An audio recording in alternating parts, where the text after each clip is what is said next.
Right. I'm Heather. I'm back for a very quick video. This one will actually, hopefully, be genuinely quick instead of just the lies I've told you previously, because I'm very quickly running out of lunch break. I don't know what I was doing for the first half of my lunch break. Like, it took me ages to make this drink. I was collecting bits of snack. Anyway.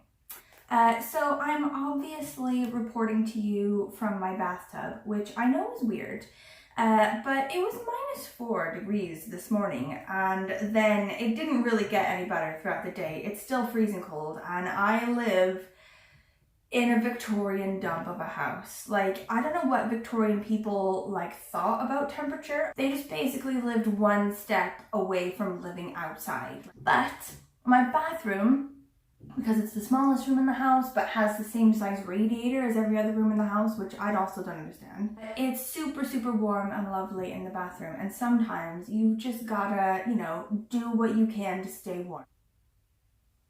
It's actually quite comfortable, to be honest. So, today I'm going to do the end of year book tag.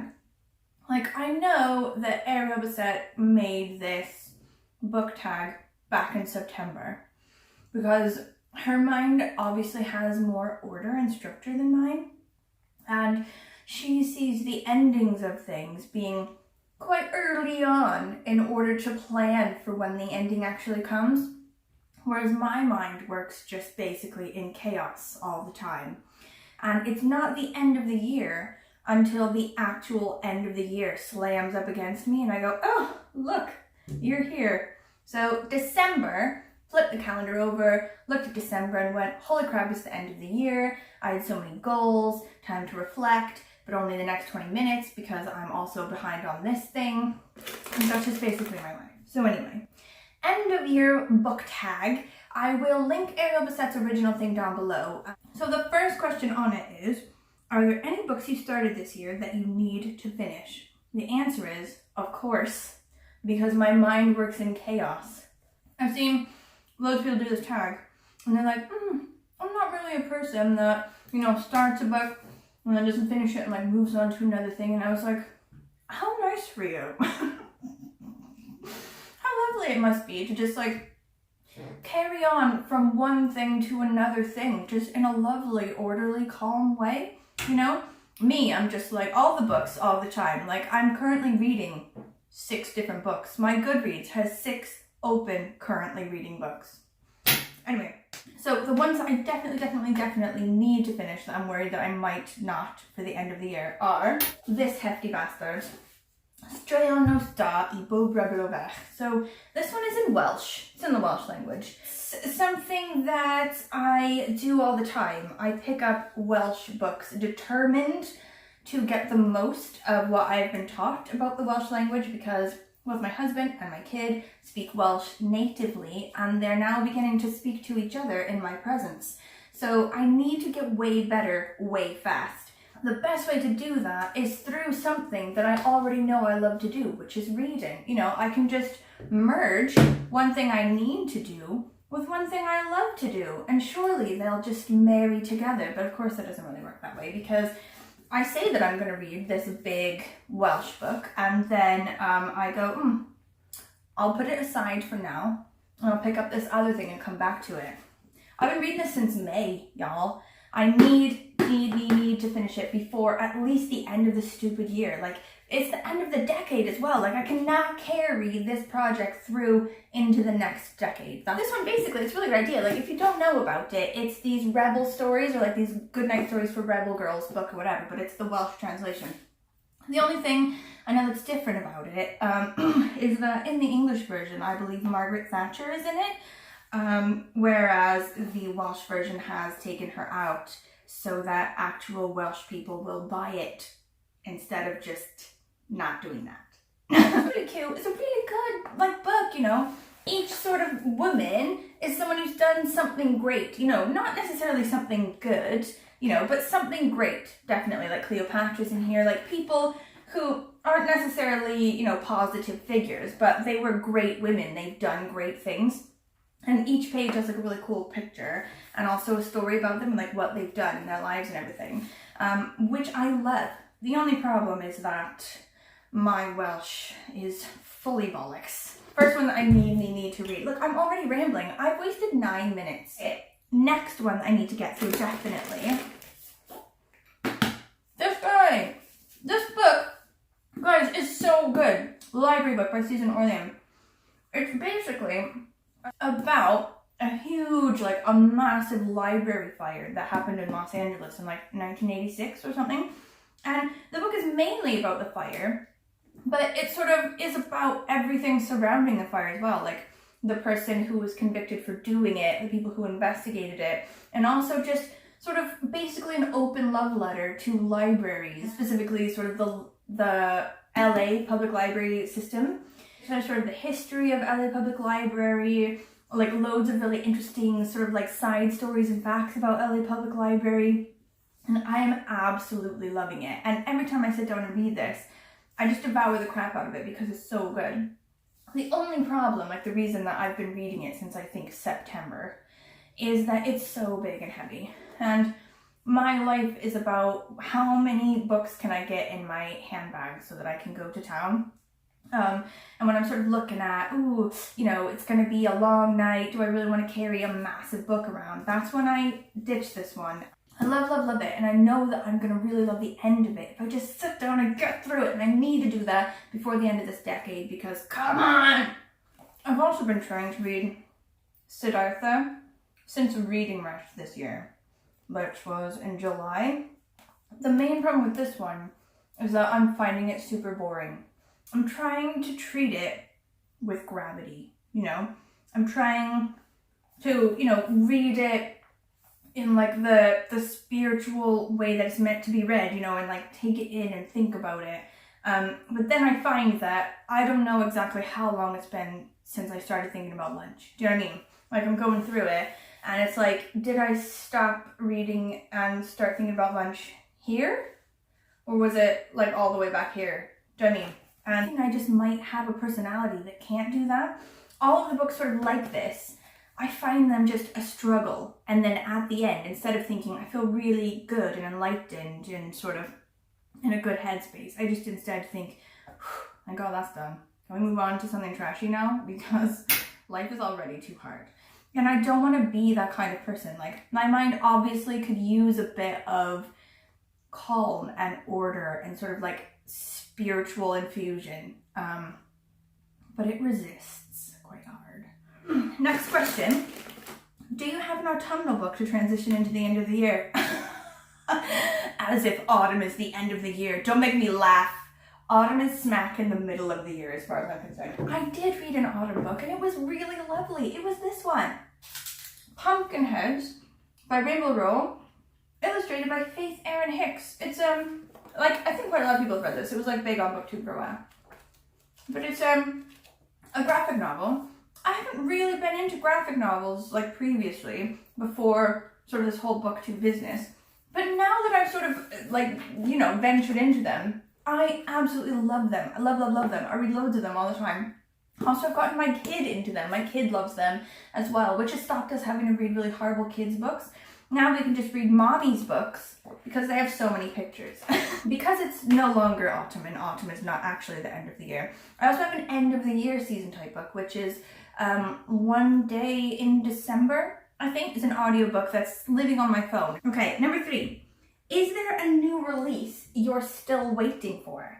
And yes, I am. The last Outlander book, okay? Diana Gabaldon.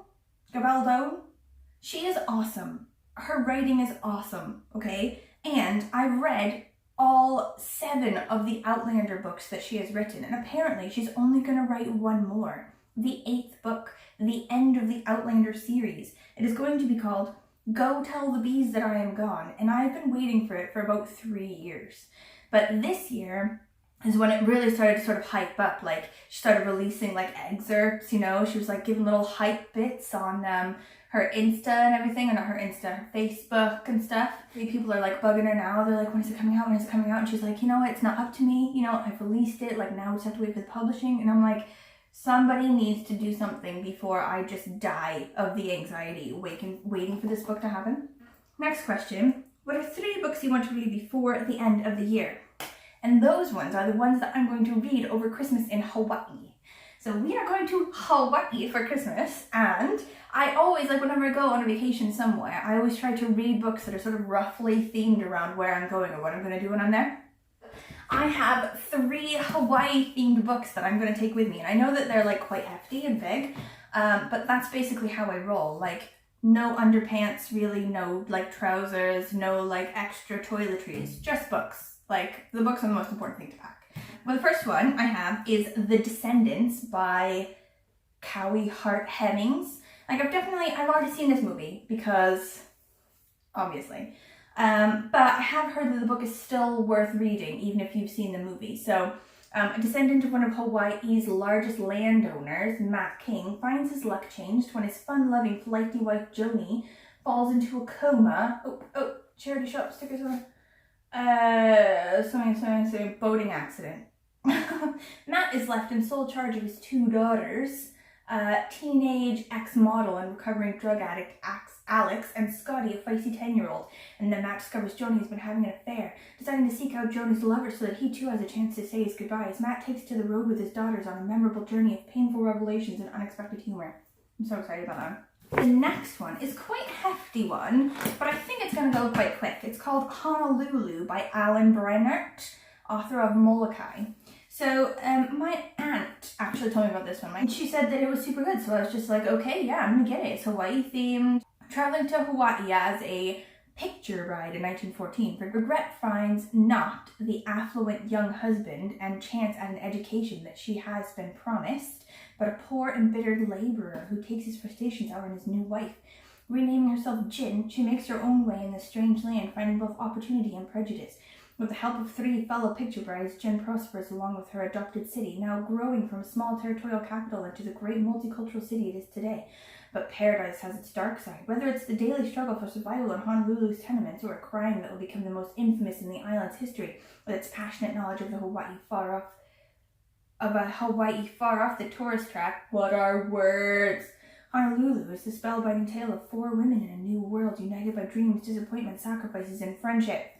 Last one is called Unfamiliar Fishes by Sarah Vowell. And I originally heard of her because she wrote a book that I really want to read that's been on my list for a while called Assassination Vacation, where like she sort of goes around to all these places that people have been assassinated in and sort of like finds out about them and sort of looks around and everything, which I really want to read. But she also wrote this one, and it's Hawaii themed, so boom.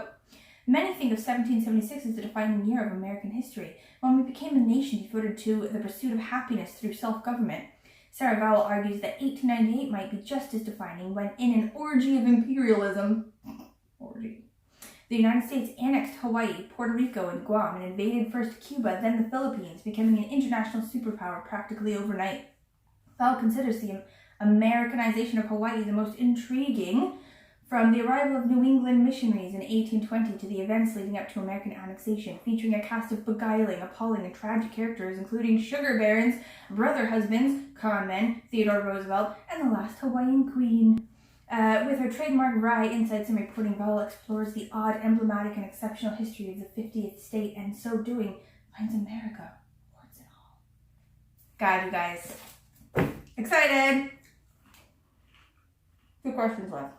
Is there a book you think could still shock you and become your favorite book of the year? So, library book, maybe it, when I get to the end of it. I reckon that's probably going to be my favorite book, and it wouldn't be shocking. Let me tell you, if Siddhartha I get to the end of and find that it's actually my favorite book, that would be shocking. But I very much doubt it. Also, maybe Honolulu. Like, that wouldn't be so shocking. Like, I think I'm quite gonna like it. Like, what will be shocking is if it's actually shit, especially because it's so big and I'm bringing it with me on vacation. Like, if I'm struggling to read a fatty book that sucks while I'm sitting on the beach, like, trying to have a nice time, that's gonna be the worst. Okay, last question. Have you already started making reading plans for 2020? Yes, I have! Every year, I love to get the Pop Sugar reading challenge prompts or whatever. They come out sort of end of November-ish. And then I like fill them in with another thing that comes out around this time that hasn't yet, which I'm annoyed about, is NPR's Book Concierge. It's like the best books as decided by NPR correspondents throughout the year. And I usually just like go through that whole thing like a crazy mad woman for an entire day and pick out all of the most amazing ones and then put them on a list and then add them to my TBR. So I have already delved into the Pop Sugar Reading Challenge, and I was going to do it like a spreadsheet like I have done every year. So hold on. This was my spreadsheet for this year. Like, it's like yearly projects. So you've got like the Pop Sugar Reading one. Like I always do like the Great American Read I'm in the middle of. That goes all year long.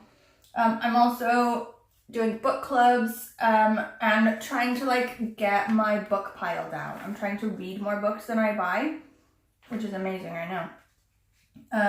But then also I have like my monthly projects. So like holiday, vacation related ones. Like when I went on a road trip and I needed road trip reads. So I read God Save Texas.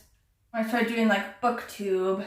Then I could do like, oh, there was Reading Rush, so the ones that I read for Reading Rush, blah, blah. I have my like Pop Sugar reading challenge list with like the prompts and then the books that I was going to read next to it. And I sort of set that up for this year. And I might still use this spreadsheet because it's just a beautiful spreadsheet. Like, I love me a good spreadsheet, like this one. So here's my yearly project, and then the Pop Sugar beads, like the prompt in the book. I haven't put it in yet.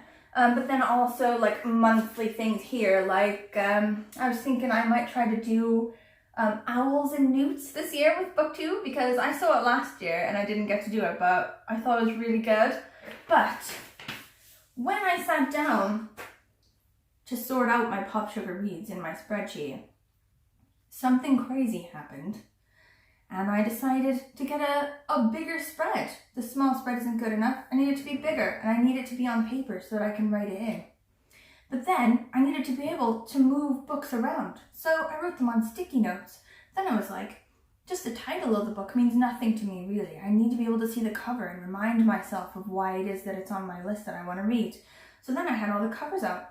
And then I had to move them around on squares. And then I was like, oh, if only I could stick these on, but be able to interchange them just in case another prompt came up that this book was better for.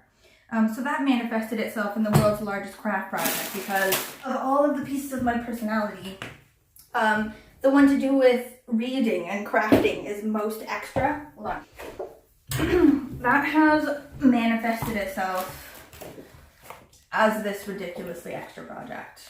Can you see this?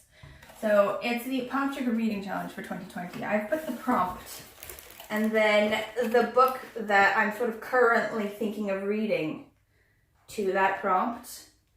And I've got like a couple of here sitting, you know, like, ooh, can I make that work? Or some of the prompts I haven't figured out yet. Those are my plans for 2020. I literally have 5 minutes left to be back at work, so I have to go. This has been amazing fun. Thank you for watching my tag. I think the next couple of videos I do also are going to be tags, because I'm a bit behind in tags. And that's another thing that I need to finish before the end of the year. I need to clear out my tags. So anyone who has tagged me in anything and has not seen me do the tag yet, hold on. I will hopefully get to all of them before the end of this decade. Okay, I love you all. Goodbye. Goodbye.